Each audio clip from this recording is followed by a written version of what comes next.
काली माँ ने क्यों रखा शिव जी के ऊपर पैर। प्राचीन काल में राक्षस अपनी तपस्या के बल पर ऐसी शक्तियां प्राप्त कर लेते थे जिनके सामने टिकना देवताओं के लिए भी मुश्किल हो जाता था। राक्षस अपनी शक्तियों का प्रयोग करके आतंक और भय फैलाते थे। ऐसे ही एक घटना रक्त बीज नाम से राक्षस से जुड़ी है। रक्त बीज का अंत माँ काली के हाथों हुआ, लेकिन इस दौरान गलती से माँ काली का पांव भगवान शिव के ऊपर आ गया था। एक बार रक्त बीज नाम के एक राक्षस ने भगवान शिव को प्रसन्न किया और उनसे एक वरदान हासिल कर लिया। रक्त बीज को यह वरदान मिला था कि उसका खून जहाँ भी गिरेगा वहाँ से उसी के समान राक्षस पैदा हो जाएगा।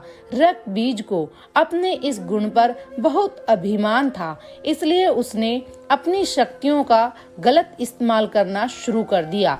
घमंड में चूर रक्त बीज ने देवताओं को युद्ध के लिए ललकारा। देवता रक्त बीज से लड़ने के लिए आ गए, लेकिन जहाँ भी रक्त बीज का रक्त गिरता वहाँ से एक और रक्त बीज पैदा हो जाता। इसका परिणाम यह हुआ कि बहुत सारे रक्त बीज पैदा हो गए, जिन्हें हराने का कोई रास्ता देवताओं को दिखाई नहीं दे रहा था। घबराकर सभी देवता माँ दुर्गा के पास पहुँचे और अपने प्राणों की भीख मांगने लगे।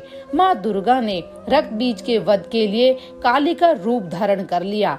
रक्त बीज को देखकर माँ काली क्रोध से भर उठी और अपनी जीभ को इतना फैला लिया कि सारे रक्त बीज उसमें समा गए। जहाँ भी रक्त बीज का एक रक्त गिरता माँ काली उसे पी जाती।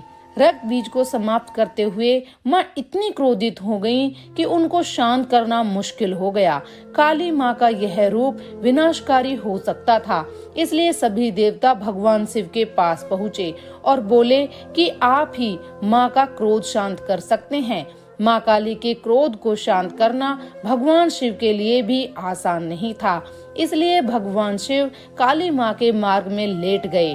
क्रोधित माँ काली ने जैसे ही भगवान शिव के ऊपर पांव रखा, वो झिझक कर ठहर गई और उनका गुस्सा शांत हो गया। इस तरह भगवान शिव ने देवताओं की मदद की और माँ काली के गुस्से को शांत किया, जो सृष्टि के लिए भयानक हो सकता था।